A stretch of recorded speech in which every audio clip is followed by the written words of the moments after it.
my name's John Chapman. Now in this video podcast we're having a look at delivering the return on investment for our new computer system. And in the context of this, about when we're going to deliver the benefits. What are the time periods we need to consider to deliver the business case that we identified prior to the commencement of the project. So where do we start? Well, the Office of Government Commerce book, Managing Successful Projects with Prince 2, gives guidance on the delivery of the business case, and it makes a number of points, three of which are: firstly, you should identify when the organisation can expect to accrue the benefits. Secondly, you should have a look at the earliest and latest feasible start dates. And thirdly, what are the earliest and latest feasible completion dates of that benefit case? So what are the periods we should consider? Well, the first one is on system go live. We've spent months, perhaps years, getting to this point. We have our champagne party, we congratulate ourselves that the system is live, and we should get some benefits once we start to use it. The second one relates to about 3 to 6 months after go live. We may need to do some statistical analysis of the data, and from that draw conclusions on how we can work better. And after 1 year, perhaps when we've been through a whole business life cycle of a year, we can then do more analysis, or we're going to see that other improvements come into the business. So let's go through a worked example. We'll take the processing of an invoice. Now, prior to the electronic implementation of our system, the invoice came in the post, and what did it do? Well, it was sent to accounts payable, and they were likely to enter it into the system as unapproved. They'd put them into the photocopier, they'd create a folder of unapproved invoices, and off they'd then go to our manager, who would then have to sign them off through the internal post. And they'd have a look at them, and it would sit on their desk, and some point later the supplier would ring up and ask for the money, and the accounts team then ring up that individual manager and they say, where's the invoice? And we have a lot of process. It's a paper flow and it's a paper chase across the organisation, and there's no visibility as to whether the manager received it in the first place. Next, we'll have a look at how on go live an electronic process immediately delivers benefits to the organisation. In our previous process, we identified that it was a manual paper chase across the organisation. We're now live with our spend control solution, and the invoice comes in and it goes to accounts payable as before. Now they're going to enter it into the spend control solution, but rather than then take a paper copy and send it across the organisation, an email is produced which goes straight to our manager, and it says this is now waiting for your approval, and it can be approved online. So immediately you've got visibility of that email being sent out, and the manager who it's going to knows that it is waiting for their approval. This is delivered on go live. And so for all invoices that come into the organisation, we can have direct invoice approval, and immediately we can see that the benefits are being delivered of removing that paper chase.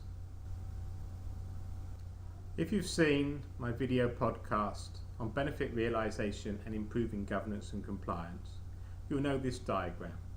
The idea is that you have your spend control solution and you have your enabler features, and from those enabler features you then make business changes.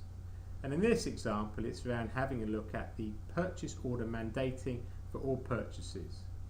Now from that you deliver benefits into the organisation: delegation of authority enforced, compliance with supplier sourcing, and invoices matched through to orders and receipts. And that improves the governance and compliance of the organisation. Now this doesn't happen immediately. You're already going to have orders out there that won't be in the system when you went live, and so it can take potentially from 3 to 6 months for purchases out there to have a purchase order that has been generated from our new system. It might be worth, if it's longer than 6 months from your order to invoice cycle, to do some retrospective data migration, and this is a decision to take when you're implementing the system. However, in this example you can see that it may be 3 to 6 months before we fully realise the improvement in the governance and compliance for our spend lifecycle. In this example, we'll have a look at why it may take 1 year before we deliver a further set of benefits. If we take a timeline, and we'll have our start, a 6-month interval, a 9-month interval, and then 1 year after go live. So we'll assume, for ease of review, that in January we went live. We congratulated ourselves that our system was now going to gather data which we could analyse. Now it might take 6 months of use before we have a meaningful data set that we can do a statistical analysis on. Now after 6 months we can sit down and say, well, let's draw some conclusions, and then from that we've identified that we have some non-conformance from our suppliers. We need to arrange meetings with them, and so we go into August and September and we share the feedback, and they then go back to their respective organisations, perhaps through October, November and December, to see how they can improve their processes and reduce the costs. But it takes 6 months in the first instance to gather the data that we can then analyse, and then time to have meetings to share that feedback, so that we can then see, after 1 year, a reduction in cost or just a reduction in non-conformance. What does this mean to the great and the good, the stakeholders that we have to work with when we plan and deliver our project? Well, for those at the top of the organisation, they will want to know when the benefits are going to be delivered. And we've identified that there's 3 places that we could look at. Firstly, on go live. On immediate go live, we will deliver some benefits into the business.